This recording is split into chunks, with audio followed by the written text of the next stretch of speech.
Hi, my name is Todd Crowder. For those that don't know me, and maybe somebody told them to come look at this, I live here in Georgia, and I've had an interesting life, but have had a most interesting 9 months in a way God has decided to use me in the way that His plans have orchestrated themselves out. So in 1973, I was born down in Tampa, Florida, to Kathy Thompson at the Salvation Army for Unwed Mothers.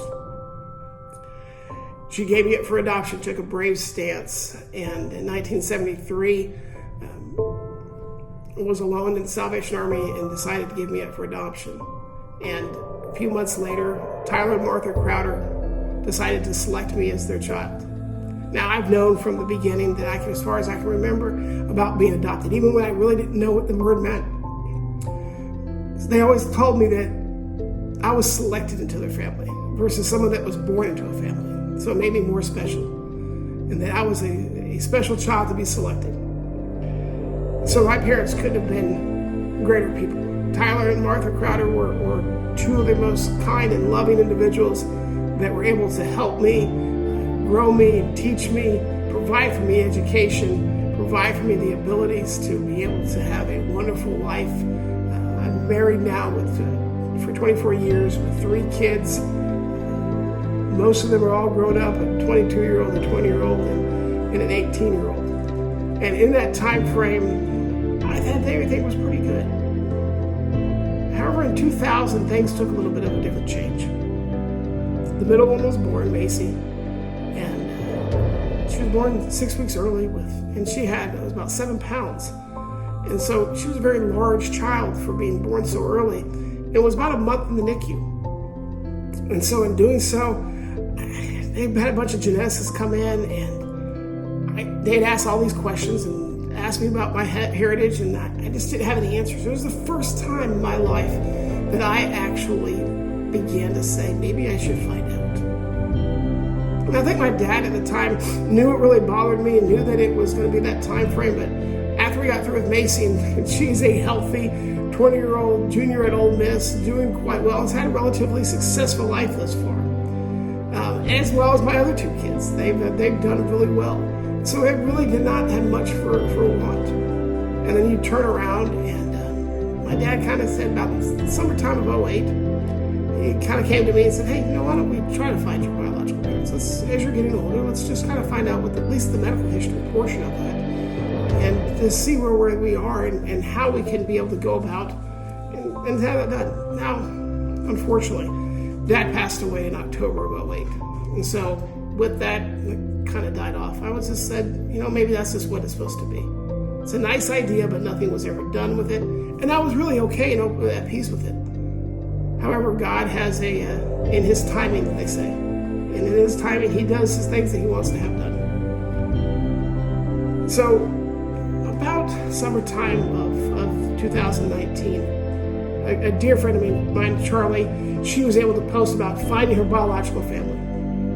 And in doing so, it kind of sparked a little bit of an interest to me. And I kind of talked to her about it, and she had such a wonderful embrace about it. And Charlie, went on about how it was wonderful to find these people and the embrace that they had with her. And so I began to talk about it. She told me about a private investigator that she was using and how the genetics testing and all that happened. About the same time, ironically enough, my mom gave me a 23andMe test kit, not knowing what I had been talking to about Charlie. And so I took the 23andMe test kit, and we kind of looked at it, and it really didn't know. I mean, I know genetics and kind of that, but didn't really know as far as how to go find anybody with it. So I had a chance to talk to a private investigator, and her private investigator said, hey, look, I want you to do ancestry at the same time, and we would take these 2 and with the records that they have the ability to get a hold of. She was able to start finding people and found my biological dad. And about a month later, another friend that we grew up down the street from in Dunwoody, they had an encounter.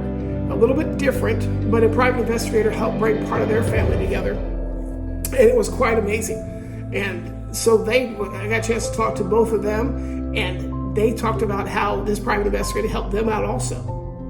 So these private investigators, if you get a chance, and you're out there looking for your biological family or biological family member, then we can private message me or somehow get in touch with me, and we can talk about how and who to be able to use. So these private investigators are phenomenal in what they're able to do. So lo and behold, I get a hold of my biological dad's side of the family first. And unfortunately, Jerry had passed, my biological dad, Jerry, had passed about a year beforehand. But it was a neat experience. And to be able to sit there and talk with his older brother and his cousins and uncles, and to be able to have that conversation, to hear about Jerry and hear about his life. Now, the unique thing about this is that Jerry was told his entire life that he couldn't have kids. So unfortunately, not only did I not get to meet him, he never even knew I could have possibly existed because, well, he thought that was impossible to have a kid. Now, he got a chance to meet a daughter that he helped raise and was able to sit there and listen to how he would be as a father, and it was quite amazing. But I got to hear stories from his upbringing, and since then I've met multiple members of the Kling family, second cousins, and people that are still back up in Jersey City that never left, and I've been able to meet people in Daytona and people from Miami, my cousins, and it's just been a marvelous and wonderful experience. And we've gone on down there and had a big, massive family reunion where I was able to meet everybody face to face, and it was such an incredible time. And I just keep finding more and more of them. And I want to make a trip up to Jersey City one time to go see actually where my biological dad was born, and kind of where he had the first few years of his life. And so it was just, couldn't ask for a better family to walk to and to be engaged with and be more loving than the Klings have been with me and my own family here. I want to turn a little bit now to my biological mom's side of the family. So where Jerry was the youngest, having two older siblings, Doris and Fred, Kathy was the oldest. And Kathy had three younger siblings, Robin, Gail, and Paul. And in that order, Robin was the closest in age and Paul was the youngest. And it was quite amazing. I had a chance to sit there in first contact with Gail and then Robin and then eventually Paul.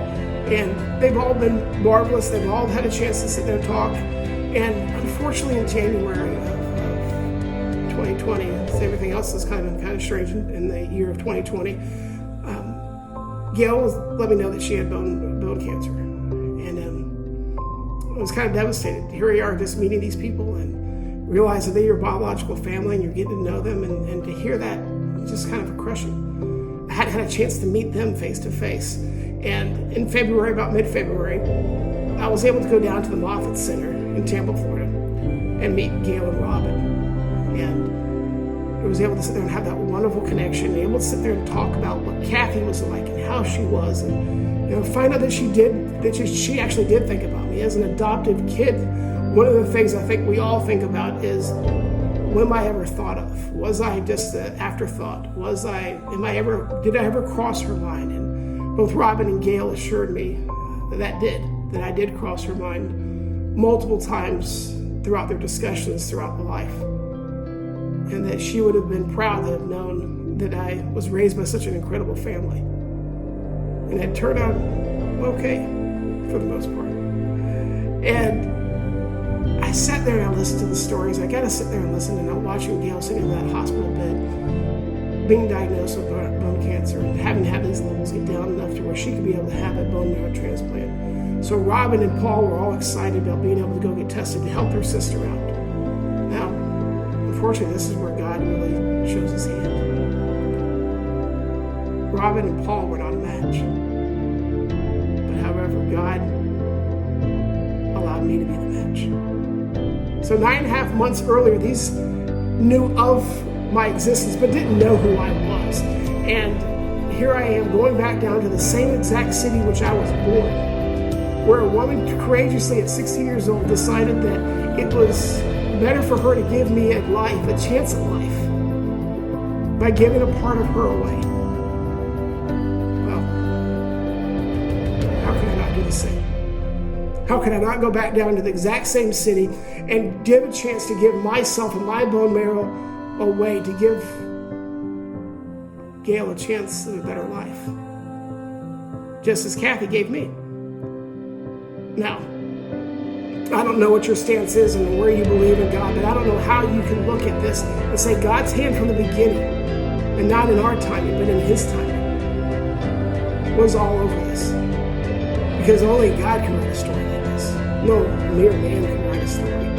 To where 46 years later, you walk into a town where you were born and give a part of you back to the family that gave you a part away so that you could have a better life.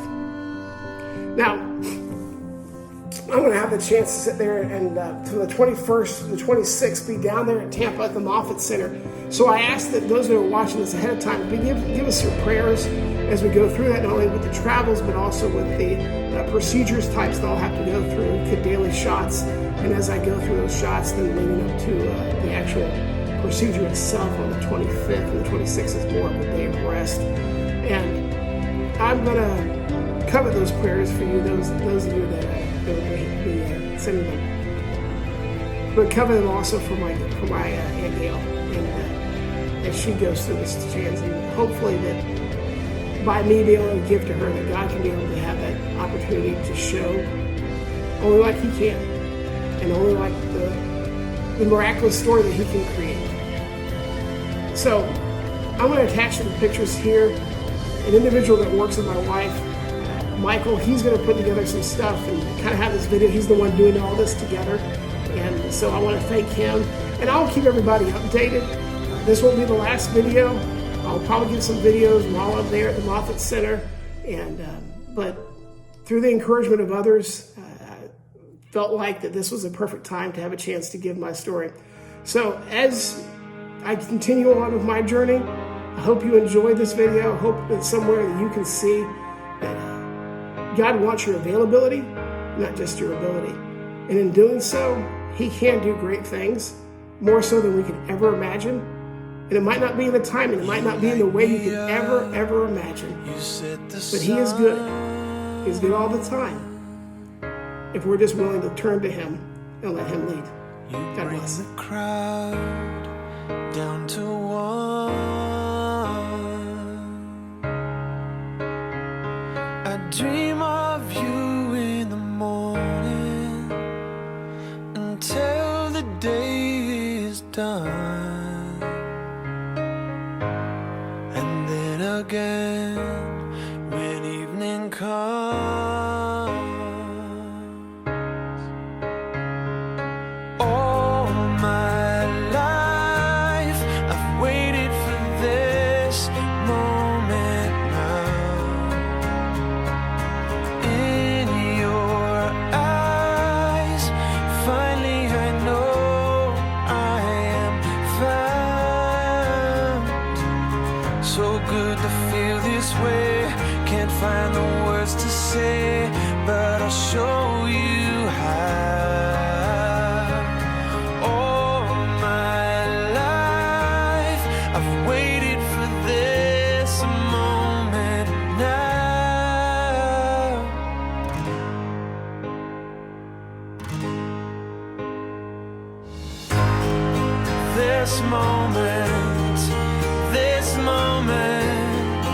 This moment now,